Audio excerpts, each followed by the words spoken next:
छोट बेले स्कूल छुट्टी समय हेले समस्तंकर झालमुढ़ी कथा मन पड़े। आज भी रास्ता रे गला बेले झालमुढ़ी बिक्री हेउथुवा दुकानटी देखिले आपे आपे पाद अटकी जाए। आउ ए शीत हेउ कि खरा मुढ़ी मिक्सचर खाइबार मजा ही किछि नियारा। छोट पिलांग ठारू आरंभ करी वयस्क पर्यंत समस्तंकु मुढ़ी खूब पसंद। किछि लोक एही मुढ़ी को क्षीर बा चाहा सह खाइबाकू पसंद करथुवा बेले अनेक एहाकू मिक्सचर एवं विभिन्न मसला सह मिसाई झालमुढ़ी आकार रे खाइबाकू पसंद करती। तेबे आम शरीर उपरे कौन रही ए मुढ़ीर प्रभाव आसंतु जानिबा। मुढ़ी भारत में सकाळे और संध्यारे जलखिया रूपे सेवन कराए। रास्ता कड़े मिलुवा मुढ़ी मिक्सचर समस्त को आकृष्ट करिथाए। एही मुढ़ी बा झालमुढ़ी केवल स्वादिष्ट नुहे बरं शरीर पाई मध्य खूब स्वास्थ्यकर।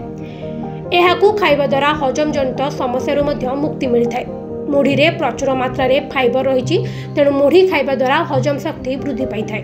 जदि आपण कोष्ठकाठिन्य समस्या रे पीड़ित तेबे एहा आपणक पई एक महौषधि रूपे काम करिवो। मुढ़ी शरीर को विटामिन बी जोगाई थाए। एहा गैस्ट्रिक समस्या मध्य दूर करे।